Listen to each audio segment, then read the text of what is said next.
Good evening and welcome to this edition of the Richard Urban Show. We're very happy to have Philip Sharp on. He's a pastor and podcaster at Rage of the Age. So please go ahead and introduce yourself. And tonight we'll be talking about God in the public square. Hey, Richard, it's a real pleasure to be on your show. I appreciate you having me as a guest today to talk about what to me is a very important subject, and I believe should be a very important subject to many other religious people in this nation who will hear this podcast or in your show. Originally, I'm from West Virginia. Yeah, I understand you're from Harper's Ferry, West Virginia there.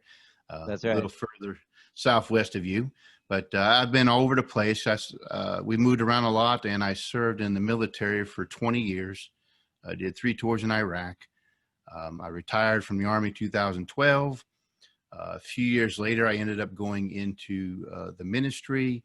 I'm currently the pastor of the Warrenton Church of God in Warrenton, North Carolina. And I am also the host, as you said, of the Rage of the Age podcast. Okay, great. Wow. That's super. Yeah, I like your podcast. I haven't heard all of them, but yeah, I was enjoying like the one with Philip Conley. You were talking about some of the similar topics, like he was talking about, the issues of abortion, sex, race relations, helping the poor, things like that. Yeah, I mean, considering one of the things that's come to focus too for me is like the whole thing with the so-called, Black Lives Matter, meaning especially not that catchphrase, as I say, but all the Marxist and communist agenda and all that. To me, it's pretty clearly a God and no God thing. I mean, have you thought about that? What's your take on that? Well, I definitely believe there's I would call it a Christ and Antichrist type of conflict. That's generally how it ends up breaking down a lot of times. Um, my thinking on it is it's a travesty because just the term itself, Black Lives Matters. Well, to me, yes, they do. To multitudes of people in this nation, if you was just to ask them, do Black Lives Matter, they would tell you yes. But unfortunately, it's become a very convenient political catchphrase that can be pitched as a way of fine-tuning people's brains into a certain set of actions without even thinking about it. It's been hijacked. I believe there is a Marxist element behind the organization. And what I mean by that is it's I wouldn't even call it the Marxism of the original Karl Marx. This is a hybrid version. I've heard some others say like Marxism 2.0. It's not so much focused on the economics as much as Marx used to, though there is that, equality and goods type of thing. But I think they see that their strength is in putting one group of people against another. And that's always been a Marxist approach, is you always have to have an enemy for the revolutionary to despise, to keep that revolutionary fervor going, so that you don't let people start to ask those wanting to pull the strings questions as to why they're doing things. It's a divide and conquer classic thing. There are many who, I believe there are many who are in the movement Black Lives Matter and don't really fully comprehend what's being done. And that's the travesty. And then, of course, there are those who know exactly what they're doing and they're unashamedly doing it, but they're hiding behind, it's like all evil does. It always hides behind a facade of good. We're for this. No one says I'm here for evil and I want to do evil, follow me. That's never the pitch for anybody. It's always we're for this good. Right. But the thing is you have to probe with the deep question, what are your actual goals? If you are given the power that you want to take, what are you going to do with it? What are the things you advocate for? And when I look at some of the things that are being advocated by Black Lives Matter, with especially like the destruction, well, I say destruction, but they have no regard for the nuclear family. Right. So that right there is an immediate red flag to me. They're flip-flopping the concepts of what racism actually is. And it's basically replacing one legitimate racism for the older one, but this one's okay. And that's not going to bring healing. It's going to bring destruction. There's just a lot going for it that just really has me at odds with it, even though I believe Black Lives Matter. Yeah, well, absolutely. And I was thinking about, the term cancel culture. Like, I got this inspiration, I was reading scripture that the real cancel culture is, Jesus said, if seek lose your life to gain your life. Yes. So you cancel yourself in loving others. And then this idea that you cancel other people, i.e., and it's violent too, is totally the opposite of God's culture or Jesus' culture, in my opinion. Absolutely.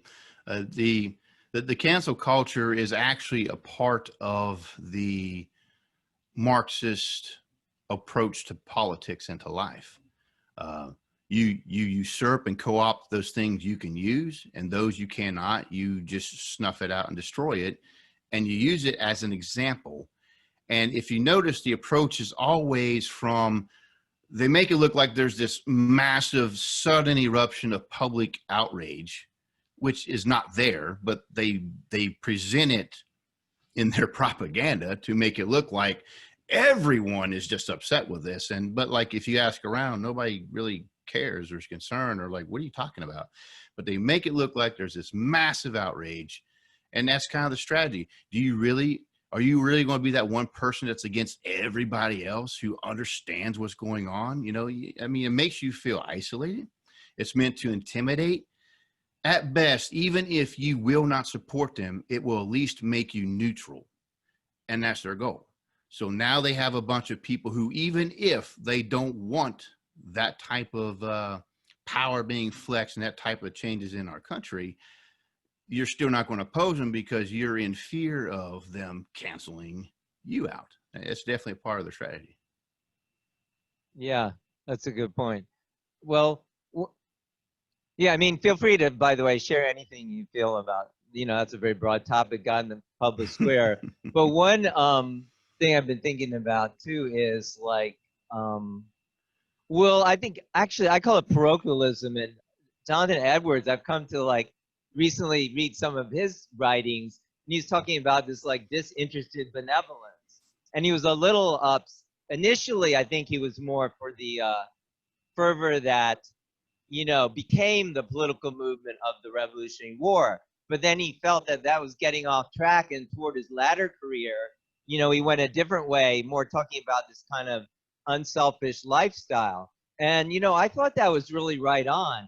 And even now, I feel like parochialism, like I have my own church, so like, hey, I'm good. I have my own church. Thanks. And, I'm out in the community. I do ministry and stuff, door-to-door ministry. So, I mean, to me, that's like, hey, it's not about my church or your church. It's more about like uplifting God and the public interest. Am I making sense, or do you have any thoughts on that?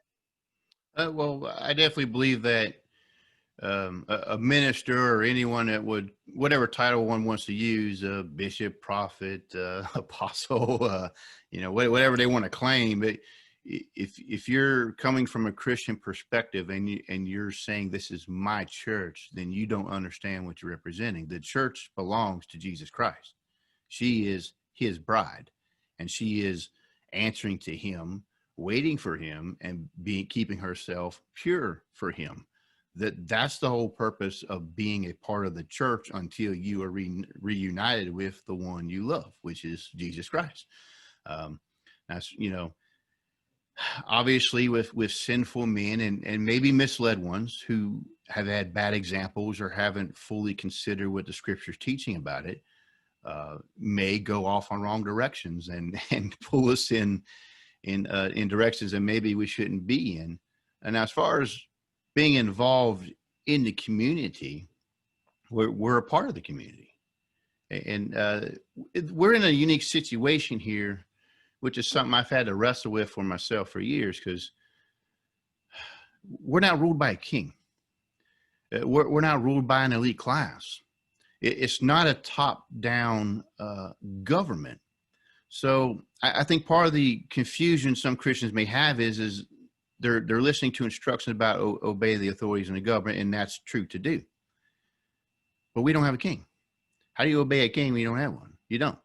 We obey the governments that we have, but in our particular construct, we have a government by the consent of the people. We Right. are then in this particular system that we are citizens of, we are a direct influence on who rules us. It is not only an option, I think it is a responsibility of a good citizen to then be involved in that system. I mean, think about it. If we could choose who we really want to be leaders, we can't complain when those leaders act the way they do. And we're like, oh, well, but we don't do nothing about it. That's Mhm. totally derailing from the intent of the construct of the system of government that we have. Um, to be involved as a Christian or whatever category you're in, because of the assumption that you have a religious perspective, you're not allowed to participate in this, in essence, makes you a second-class citizen. And in essence, you're being told everyone is a citizen will accept you. You just have to listen to what we tell you. And even if it's about your religious faith, you have to listen to what we tell you and roll with it. And that, I mean, as far as from a purely governmental perspective, from even a secular philosophical perspective, Mhm. that's just totally not coherent whatsoever. And there are uh, many justifications for Christians to be involved in the Yeah. political landscape today. Absolutely.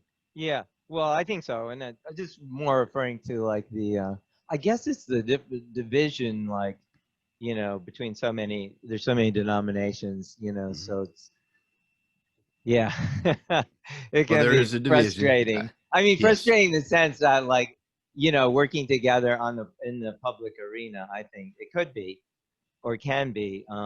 Yeah, but no question. I mean, it's perfectly clear to me, the establishment anti-establishment, what do you say, First Amendment about no established religion. It's just that, no established religion. But certainly, Right. with the Declaration of Independence, the God is clearly at the founding of the nation. Not only that, Mm, you know, I think we can logically argue, without God, how can you proclaim any rights? Where do they come from? right. Well, that's definitely our founding fathers understood that. I truly believe that. Even the deists and those who weren't, that people want to make atheists, even though they weren't. They were just, You you mean know, like they Thomas yeah, Jefferson, yeah, right? yeah, they're like, oh, they basically want them to be atheists, but No, sorry. I don't believe that was the case. But even those the poster boy children that they put up for, like, see, we were a secular nation from the beginning. That's absolute foolishness, and it's you're believing something about looking at the actual history.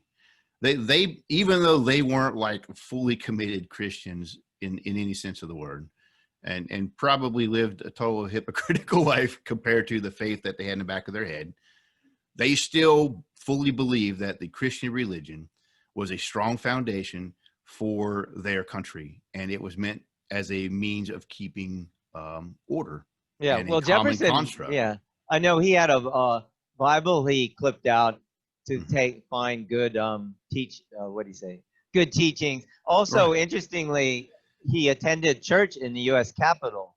So sometimes Mhm. people try to proclaim he's the one with his wall of separation letter. Right. Sorry, that was like a political letter to comfort some of that church there. But in reality, he actually attended church services that at that time were held in the U.S. Capitol. That's really interesting. Yes. Well, and that letter you're referring to really does not support the conclusion that the letter's used for. If you read the whole context of it, he's writing to another minister about the fact that the government has no right to tell churches how to do their doctrine and be the church. So it actually supports the intention of the original First Amendment. The You have to understand where we came from in that point in time in history. Just before we became United States of America and we were colonists of the Crown of England, the only church that was recognized was the Church of England. It was the Right. official church of the entire British Empire at that time. Now you had others, separatist churches, they would call them, that were here and there. But the thing is even if you attended those churches by law, you had to still give your tithe to the Church of England. You still had to support the Church of England, and the government favored only their special church. The Church of England, in my opinion, and it has, of course, evolved into the Episcopalian Church here, has Right. always been a political church. It has always been used by politicians to kind of advance whatever and support the powers that be on a particular thing. And that's what they were talking about when they're speaking about separation of church and state. They're talking about the state, like our new nation cannot say the Presbyterian Church is the official church. It can't say that the Baptist Church is the official church of this country. All others, you're strap hangers, but you know what? There's only one true official church of this country, and it's this one. And that's what it means. Exactly. And by no means does it say, therefore, churches cannot participate in political activity. That's absolutely not the case whatsoever. And this trend of, even with the recent rulings where some of the supposedly conservative justices went kind of, well, in my opinion, rogue, I think it was the Title VII ruling, where they were saying, now, correct me if I'm wrong in the title, but Title VII, where they're saying now, it's not just sex discrimination because of sex or race, but we added gender.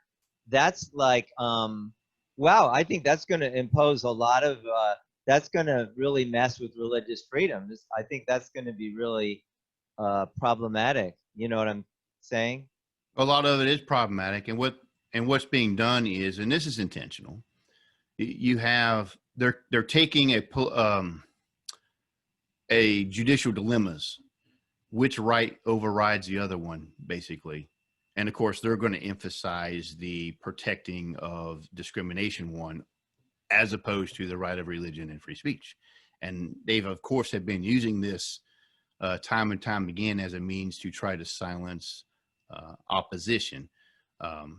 Classic move. This isn't nothing new.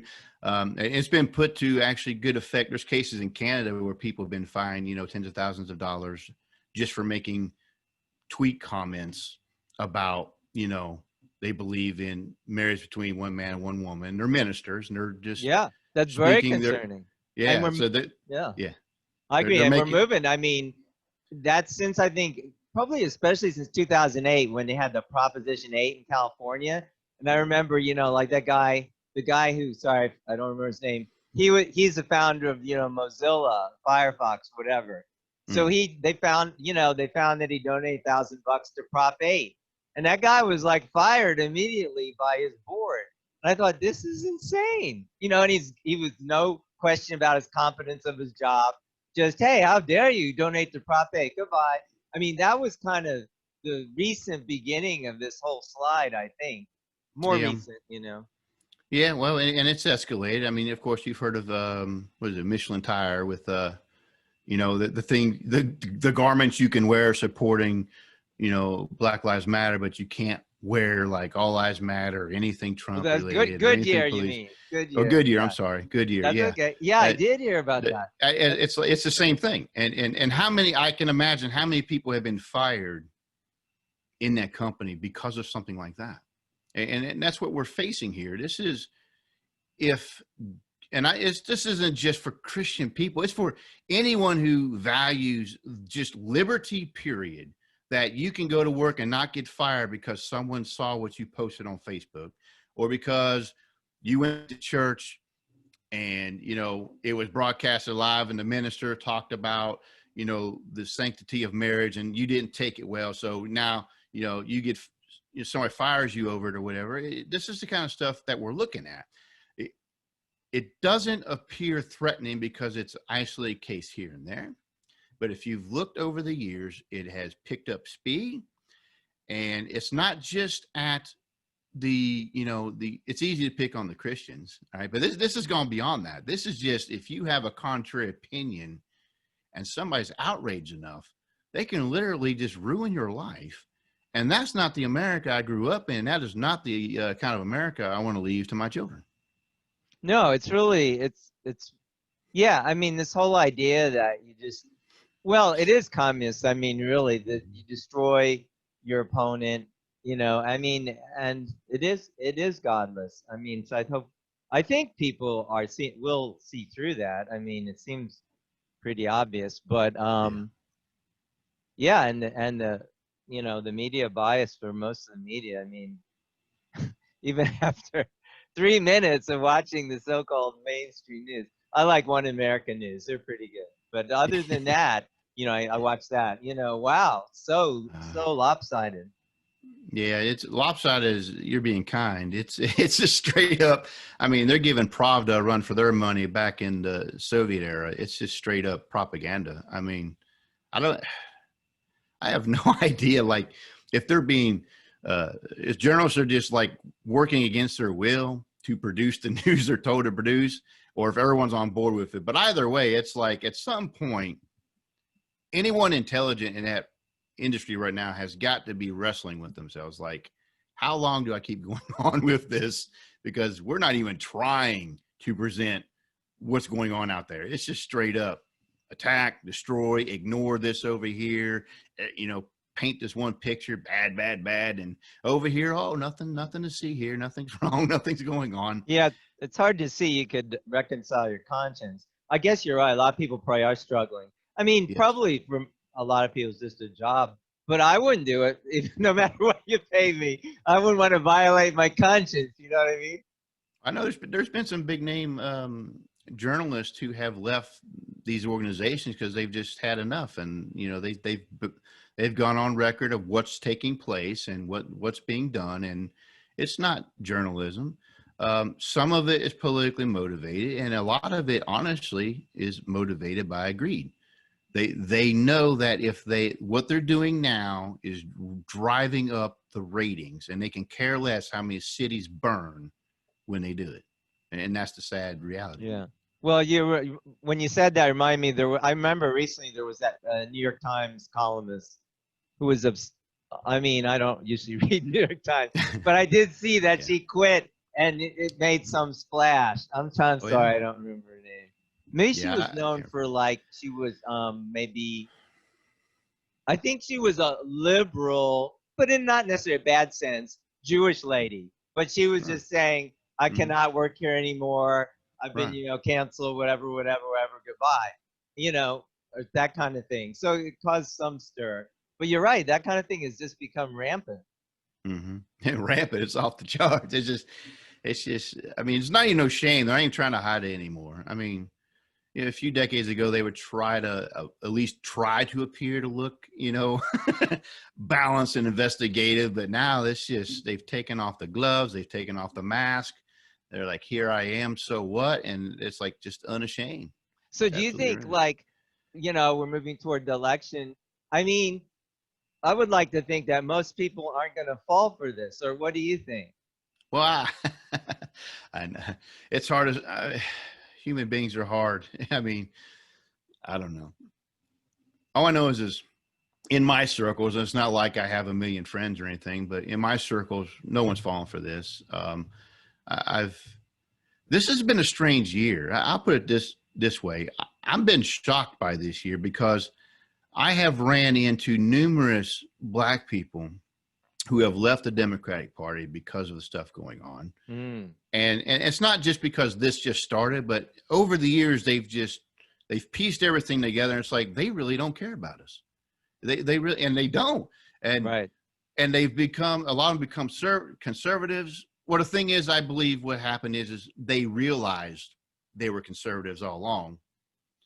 And they realized that the Democratic Party really does not represent who they are or what they want. And the only thing that has kept them in line is that fear factor of, if you vote Republican, the racist will win, and they'll use their extreme white power to keep you down sort of argument. And of course, if you're afraid of that, it kind of keeps you in line. But the lines between the races, I mean, I'm not saying this to be mean, but it looks like you've been alive at least as long as I have, if not a little more, right? I Probably mean, so. That's you and right. you and I have grown up and seen what actual racism is and how ugly it was and how the races absolutely had a great hatred for each other a few decades ago.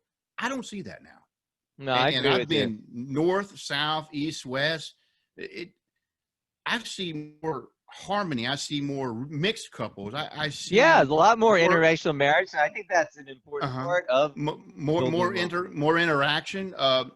It's not as prominent in some churches, but churches now are like different. Blacks and whites are now more comfortable worshiping with each other. These are Yeah. things that a few decades ago were just a rare exception and something. No, if you would have told them that we would be here, people would have said no way. It wasn't going to happen. But here we are, and I think that's spilling into the political realm where being divided by a color to have to be in a political party Mhm. is not having the hold it once had on people. And so like this year, I've seen that. I've seen just tons of videos and articles of Black conservatives, just like, I want to say like they came out of the woodwork, but they've been there the whole time, but they've just been animated of everything they've seen. And they know a lot is at stake in this election. Right. And then when I think, I mean, there's been gays leaving the Democratic Party, which baffles my mind, because in my mind, that's your best ally.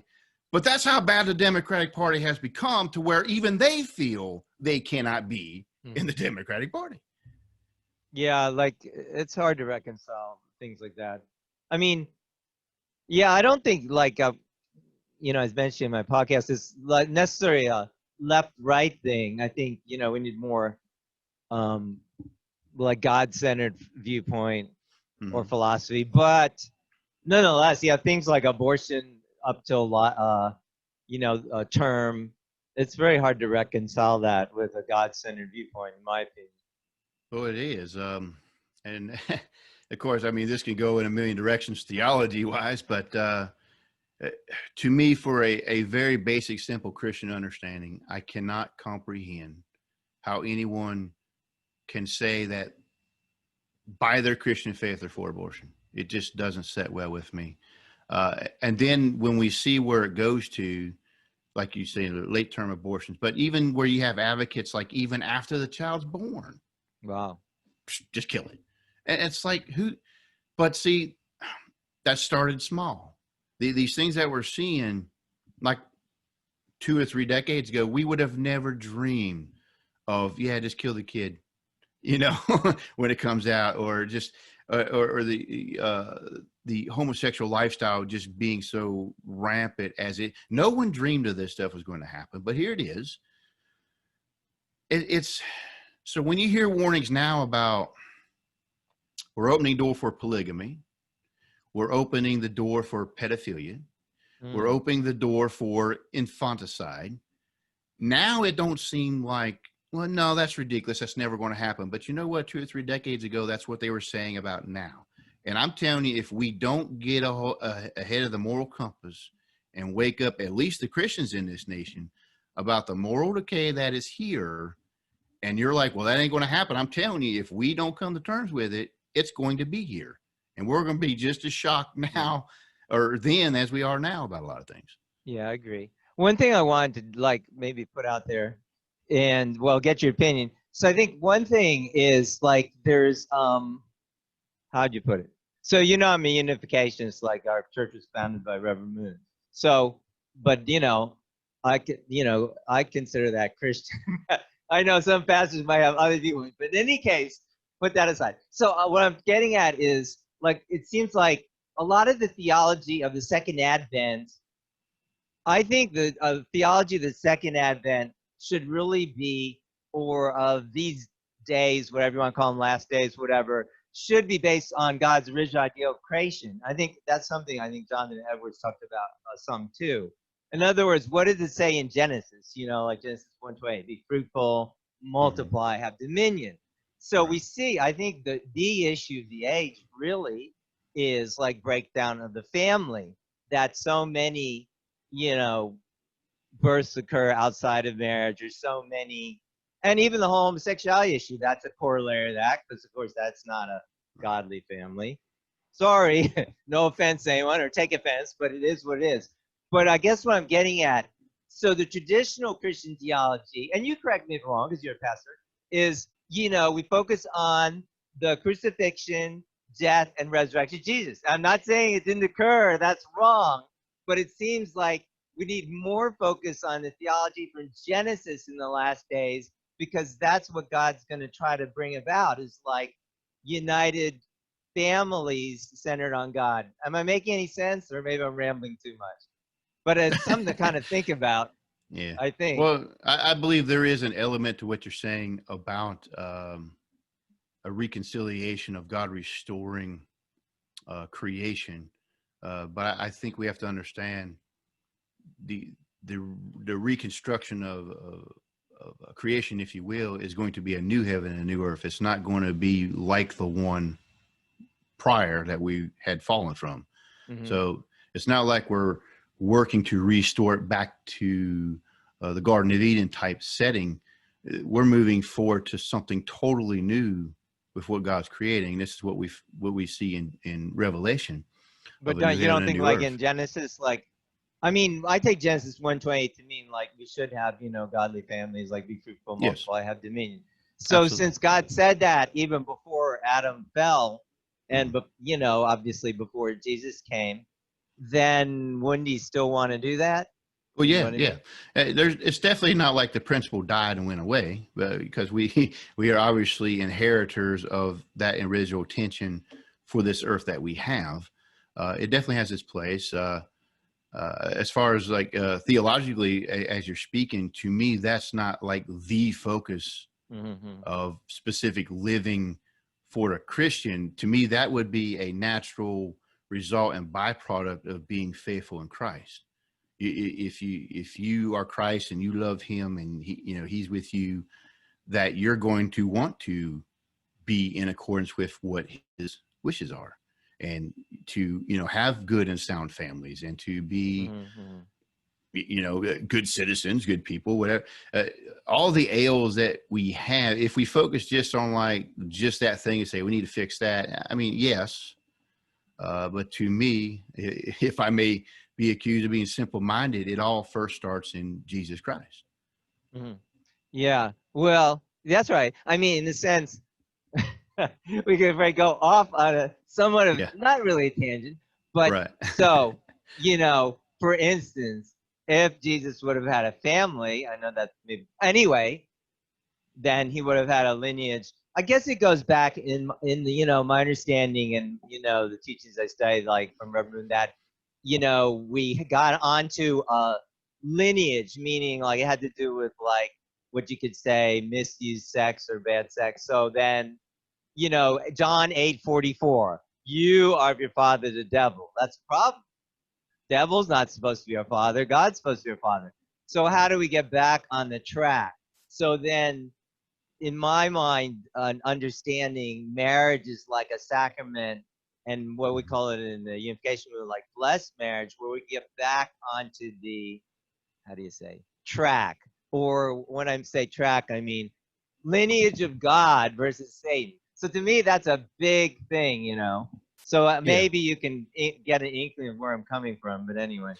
Well, I definitely agree that marriage is a sacrament. It's something sacred, and it's meant to be treated as something sacred. Another word that's used for it, it's not a common word now, but it emphasizes how God views it, is marriage is a covenant between a Mm, man and a woman. And a covenant is not just an agreement or a contract. A covenant is a relationship that's based on loyalty and is meant to be binding for like ever. A covenant between you and I. It's like yes. our covenant with God. You want it to be eternal. You want it to Hmm. be where God don't walk away from you. You Absolutely. want that security, and that's what marriage is also meant to be, as a covenant.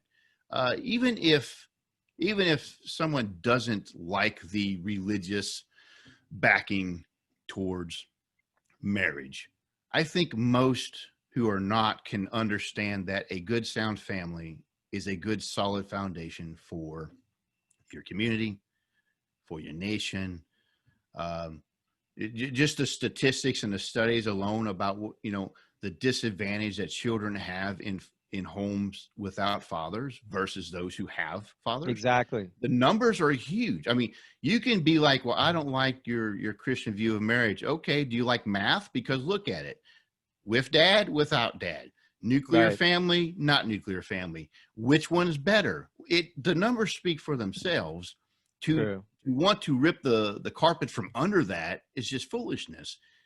There is a stability between a man and a woman and the children that they have. Yeah, very true, very true. I mean, yeah, so I mean those kind of things, like your guest, I guess it was, I don't know if it was the pastor, I guess Conley. Patrick Yeah, Conley, it's yeah. interesting. Yeah, he was mentioning those things. Like I wrote them down. He said a big issues. I guess maybe he was saying for Christians. I think for anybody, Right. abortion, Right. sex, race relations. And I think he said Mhm. helping the poor. Right. But in my mind, they all have some relationship to sex because, of course, abortion does. And Mhm. then even helping the poor, we often say, and you were just saying, like, if you have birth out of wedlock, it's quite clear your kids are much more likely to be poor. That's right. So, they're all related to that. Well, there's definitely a relation and all that. To me, again, being simple-minded as I am, the relation is sin, period. Sin wrecks civilizations, families, lives, both corporately and individually. And we see these little, we have the ability to look at symptoms and go, ooh, this is bad, but the core root of it is the sin that's in human beings instinctively. And that's what Christ came to combat, to take care of. Yeah. Well, maybe check if you have in my video on the blog on fall of man, absence, the fall of man, because we talk a little bit more about that. That might be interesting to you as a pastor. Okay. Yeah. I'll have to check that out. Yes. Yeah. Wow. Well, we covered a lot of different things. The mic's still open. Anything else you maybe like to share about, God in the public square, the current situation, what's coming up with elections, whatever you want to share, feel free. Well, I definitely do. The thing that really resonates with me, and it's because I have wrestled with this myself for many years, is the church at large. And by this, I mean, I'll say the conservative church, because liberal churches have no trouble being politically active, even though they condemn conservative churches for being active. So we have been conditioned for years to not be involved in politics. But I want you to know where that came from. The enemies of Christ and the church. They don't want you involved with politics for good reason. You may sway the way things go. So they're constant. You can't be involved in politics. You can't be. And I'm thinking, well, now I'm thinking, why not? But I bought that for a while, and I spiritualized it, whatnot. But when I look through the scripture, and I look at, like, I guess we could say the spiritual heavyweights, if you will, of the Bible, a lot of them were politically active, and they were calling out things that now we would say, well, that's political. You can't talk about that. I mean, when you look at the prophets in the Old Testament, a lot of times they were talking about, you made the wrong alliance with these people. That's political, right? You're selling off the poor for a pair of sandals, and you're cheating and robbing people. That's political statements, because it's obviously going to be against the powerful people doing this, right? They call out all the shenanigans of different. They're like going to the king. You're wrong. You're doing this, and it's like, that's a political statement. When you go to the political head of whatever sovereign nation, and you call them out on something, you just made a political move. And that's the prophets of old. When I look at the New Testament, you have John the Baptist, who's telling the King Herod that it is not lawful for you to have your brother's wife. That's a political statement. He lost his head over certain things like this. And he's out there preaching at his place. And what, are you going to tell me that he and all the prophets were wrong? Probably not. When I look at the Apostle Paul, He exercised his right as a Roman citizen. He even made a jailer come to him and personally escort him out when he was trying to get out of it when he found out Paul was a Roman citizen. He's like, no, you misabused my rights. You come here personally and you escort me out. I mean, I don't have enough guts to say, you know, the Apostle Paul, I think you're messed up. I just can't. I think he was a very godly man. I think he knew he was calling somebody to account for the position of the authority that God had given them. Right. And when you just look at all these different things through the scripture, and it's like, you know what, we're justified if we have a political voice, especially if we're speaking from our God-given conscience. And if we want to look at the history of the nation, let's say Christians accepted that bogus statement of, well, you can't be involved with politics because you're a Christian. And that means the original Congress would not have voted federal money to print Bibles to use in schools for education. That wouldn't have happened. Not a lot of people understand that did happen, but there you go. That happened. That's how they viewed religion when they formed this country, right? Let's take the slave trade, okay? When the abolitionists were calling for the end of slavery, which eventually led to our Civil War, would you tell them, oh, you can't be involved in politics? Keep the slavery as it is. I mean, I can't see going back and saying, hey, you need to stop being involved in politics. Well, we want the slave trade ended. Yeah, but that's political. Yeah. You just stick with church stuff, right? When the primary impetus of the abolitionist movement was people of faith who were leading. No, I agree. Thing. Yeah, and George Barna said, you know, the pollster, Christian pollster, in his book, I reviewed it on my website, visionroot.org. It's called The Day Christians Changed America, about the 2016 election. He calls them sage cons, spiritually aware, governance engaged Christians. He says that although nominally, you know, whatever, 67% of Americans are Christian, he said that's a much smaller but extremely active group who did overwhelmingly vote for President Trump, and that's like 10%. And in his analysis, that's very much what put President Trump over as far as winning. So, but I agree totally. You know, of course we have to be engaged in the public sphere. Absolutely. Yeah, because in the end, and I asked this question in regard to my podcast, you know, should Christians be involved in politics? And one lady gave a really good response, and she said, well, of course we should. Who's going to do it if we don't get involved? I'm like, very good point. Yeah. You can't complain because of our unique blessedness in what we have in being able to be involved in our own governance. If we leave it to evil, godless people, it's our fault if we were able to stop it. That's right. True. Very true. Yeah. So God in the public square. Will, I thank you for joining us today. I mean, I think it's an important discussion, and to, you know, point out and of course make aware, you know, those misconceptions like about the First Amendment. It's really, you know, as much about, it is about protecting religion and free speech, and not, you know, not about restricting it at all. That's not the intent at all. No. So, if you look at the First Amendment, consider it in its entirety, because we usually, you hear First Amendment, somebody will think free speech. You hear First Amendment, somebody will think, you know, religion. You hear free speech, someone might say, you know, peaceful assembly, or, you know, burn down cities, however you want to interpret these things. But notice those three were the first set of rights in one article. The First Amendment, or not an article, the very first amendment to it contained all three of those together. And the reason is because it allows the church to operate in its fullness. No prohibition against religion, which means the church can thrive and exist, right? Peaceful assembly. If you take away, and we're seeing that now, you take away peaceful assembly, right, you're inhibiting the church to come together as the church. A church comes from words, not just about the building, but also that you're assembling together, right? And the thing of that's peaceful assembly, and then freedom of speech is, what good is it if we can gather and have a church in name only, but we then can't express what we should express as a church. All three of those are intertwined and necessary for the good flourishing of good Christian religion. And I believe they understood that back in the day when they wrote it. I agree. Yeah, definitely. Yeah, I think that, and we do need a movement of godly families. Yes. Well, yeah, I want to thank you for coming on today.